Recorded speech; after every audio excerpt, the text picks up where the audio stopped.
Salam alaikum à toutes et à tous.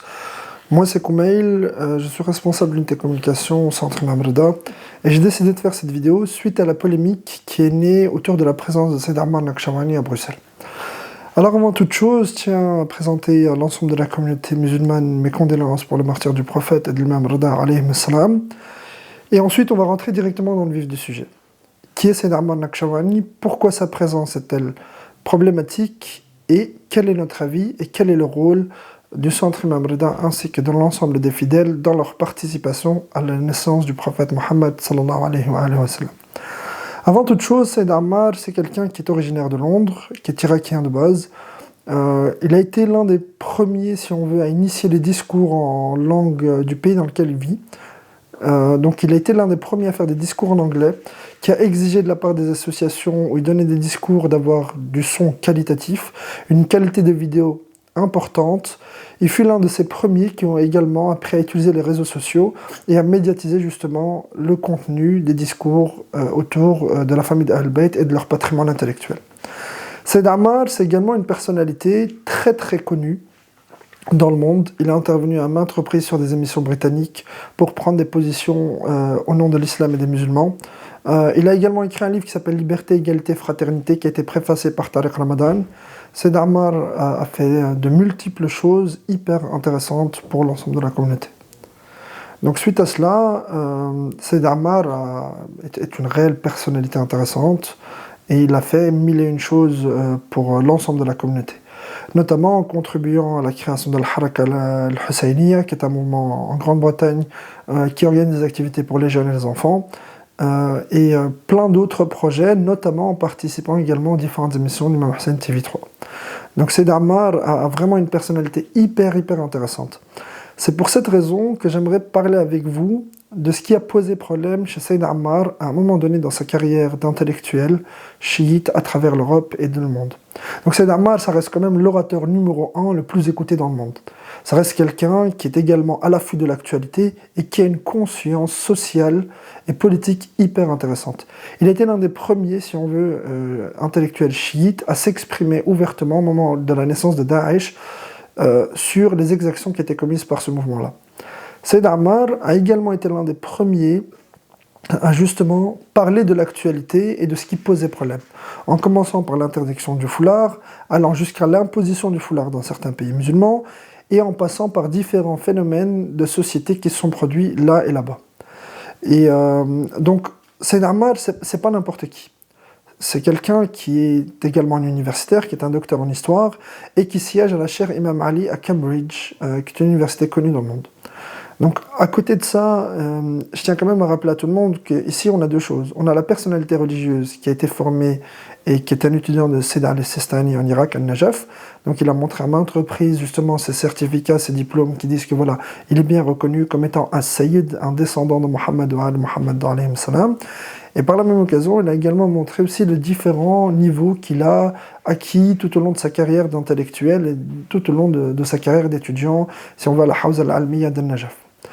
Et donc, Saïd Ammar, là où ça pose problème, c'est qu'il a tenu parfois des discours qui créent un genre de division.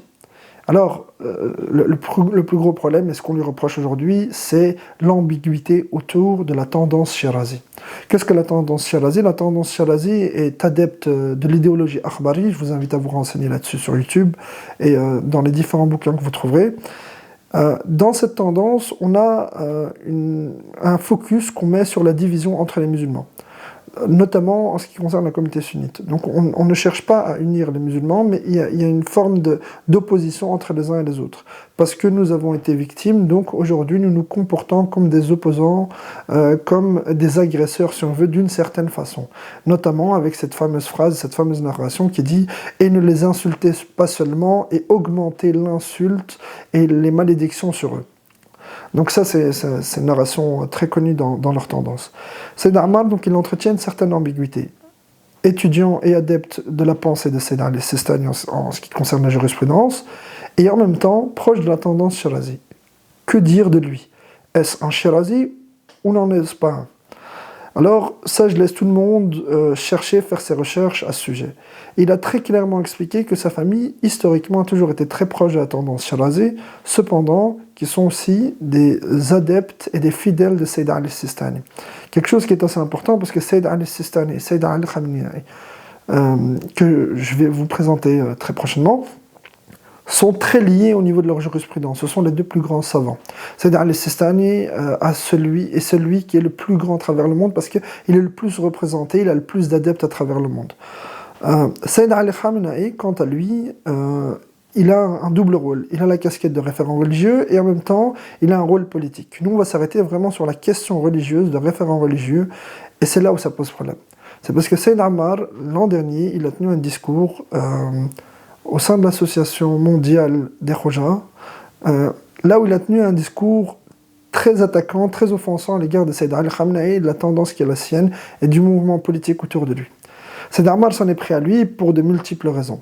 Suite à cela, un certain nombre de fidèles qui avaient participé à la cérémonie se sont opposés à sa présence pour le lendemain et les nuits qui suivraient.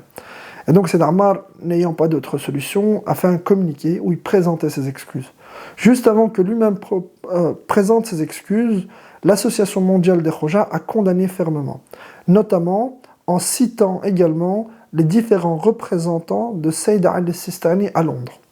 Je mettrai un lien vers l'article qui explique tout ça et la position de l'Association mondiale des Khoja. Donc les Khoja, pour expliquer, c'est une communauté qui est originaire d'Inde, qui a vécu en partie à Madagascar et qui vit en Europe. C'est une communauté dont on dit qu'elle est très riche. Je m'arrête là, c'est pas forcément vrai, c'est pas forcément faux non plus. Ils sont très très bien organisés à travers le monde, et donc suite à cela, il y a eu une sorte de friction à l'égard de la personnalité de Sayyid Ammar Nakshawani. Beaucoup se sont opposés à lui, et suite à cela, il y a eu un certain nombre de vidéos qui sont apparues où justement on discréditait Sayyid Ammar Nakshawani. La vidéo qui a été diffusée il y a quelques jours concernant l'imposture de Sayyid Ammar Nakshawani, elle date de bien longtemps. Donc elle date, je pense, de la période du Covid, où là, justement, certaines personnalités s'inquiétaient de Sayyid Ammar Nakshawani et citaient ces différentes prises de position, parfois visant à l'union entre les musulmans, et parfois créant la scission entre les musulmans et la division par la même occasion. Donc c'est ça qui pose réellement problème avec Sayyid Ammar Nakshawani. C'est qu'on ne sait pas qui il est et ce qu'il fait. Est-il quelqu'un qui cherche l'union entre les musulmans, ou est-il quelqu'un qui cherche plutôt la division ? Donc, pour pouvoir clarifier toute cette position, Sayyid Ammar est boycotté parce que justement, on ne veut pas tolérer, on ne veut pas être présent quand il tiendra des propos qui peuvent être offensants pour les personnes qui sont des adeptes de Sayyid Ali Khamenei. Sayyid Ali Khamenei, quant à lui, je suppose qu'il n'a pas de grosses craintes à avoir parce que lui, il fait son boulot, les gens le respectent pour qui il est. Et voilà, et lui, il ne cherche pas la scission entre lui, la tendance Shirazi, Sayyid Ali Sistani et d'autres savants et d'autres référents religieux. Donc, ce n'est pas tellement lui le problème. Le problème ici, il est plutôt dans l'interprétation des gens. Sommes-nous suffisamment indépendants intellectuellement pour pouvoir saisir ce que Sayyid Ammar dit ? Et sommes-nous toujours obligés d'être d'accord avec le savant qui est en face de nous pour participer à un événement ? Alors c'est là où mon avis personnel rentre en compte. Mon avis personnel est le suivant. Sayyid Ammar a une personnalité hyper intéressante du point de vue médiatique. Il est celui qui a compris que l'utilisation des médias aujourd'hui est essentielle. Il a également compris que parler des sujets d'actualité est nécessaire pour toutes et tous. C'est ainsi que l'ensemble des jeunes qui organisent Al-Mawlid al-Nabawi très prochainement ont décidé de l'inviter, parce qu'ils ont tous été marqués par la qualité de ses discours, la qualité du contenu qu'il propose sur ses réseaux sociaux, et notamment, je suppose aussi, sa participation à The Share Voice. Donc, moi, ce que je vous dirais, c'est prenez suffisamment de recul par rapport à ce qu'il a fait par le passé. Accordez-lui une chance pour pouvoir être réhabilité au sein de la communauté. S'il participe aux côtés des Shirazi, je ne pense pas que ce soit un problème pour moi. Pour moi, personnellement, je n'ai pas de problème avec ça. Tout le monde a le droit d'être qui il veut et faire ce qu'il veut. Ne dit-on pas dans le Coran « Lakum dinukum waliya din » à vous votre religion et à moi la mienne. Donc il y a une forme de pluralisme en islam que nous devrions défendre. Ce pluralisme est que nous sommes d'accord avec toutes les idées ont le droit d'exister, mais nous ne les acceptons pas forcément.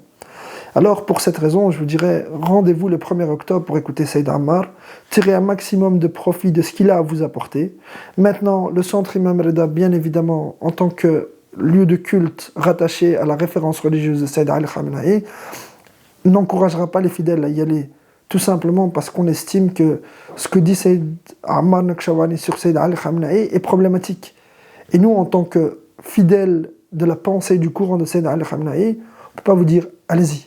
Mais moi, Kumail, moi qui ai partagé la première vidéo, qui a suscité l'intérêt de l'ensemble des personnes qui ont vu initialement la première affiche, ben je vous dirais, si vous êtes jeune et que vous remarquez que le contenu qui vous est proposé dans les différentes langues qui existent aujourd'hui, sur le persan, le turc, l'arabe, l'ourdou, le pachtou, peu importe la langue, si vous identifiez pas forcément à ce discours-là, alors effectivement, Sayyid Ammar est la personne que vous devez écouter. Et vous devriez même participer à cet événement-là. Parce que non seulement, en participant à cet événement-là, vous luttez contre les différentes polémiques qui peuvent subsister, mais en même temps, vous luttez aussi contre une forme d'ignorance qui est la nôtre. Quand on ne sait pas quelque chose, on ne peut pas avoir un avis sur un certain sujet. Et Sayyid Ammar est très calé sur l'actualité et le patrimoine historique du chiisme. Il est très très très intéressant comme personnalité. Donc je sais que cette vidéo est relativement longue, mais il le fallait tout simplement. Il fallait être... il fallait être long, il fallait expliquer les choses de cette façon-là. Donc ma conclusion à moi c'est, vous avez envie d'y aller, allez-y. Vous avez envie d'en savoir un peu plus sur le côté anglophone de notre communauté, Sayyid Ammar, il en est l'icône. C'est lui qui est l'orateur numéro 1 de la communauté anglophone. Nous avons l'opportunité de le recevoir. Pourquoi nous priver de sa présence? Certes, nous ne devons pas être forcément d'accord avec lui quand il tient certains propos sur nos référents religieux, mais n'y a-t-il pas déjà des scissions entre nos fidèles dans nos différents lieux de culte? Lui est un adepte de Sayyid Ali Sistani, l'autre de Sayyid Ali Khamenei, l'autre de Sayyid Mohammed Hassan Fadlah, rahmatullah alayh. Il y a déjà ces scissions-là. Donc, ne nous arrêtons pas aux scissions qui existent au sein même de notre communauté avant de chercher la division avec les autres. Profitez de la présence de Sayyid Ammar, de Sayyid Jalal Ma'soumi également, de Cheikh Armin, de Sayyid Mohsen Tabtabai et Sayyid Jawad, qui sont des orateurs bruxellois connus pour certains, et pour Sayyid Mohsen qui est un orateur aussi international. Donc à très bientôt, profitez de cet événement, j'espère que vous en tirerez profit, et A'adhamallahu lakum al-ajr bimusabi Rasulillah wal Imam Rida alayhi salam. Toutes mes condoléances à l'occasion des martyrs du saint prophète Mohammed sallallahu alayhi wa alayhi et l'imam Rida alayhi salam. Nous vous donnons rendez-vous très prochainement dans vos différents lieux de culte pour célébrer ou commémorer ces différents martyrs. À très bientôt. Assalamu alaikum.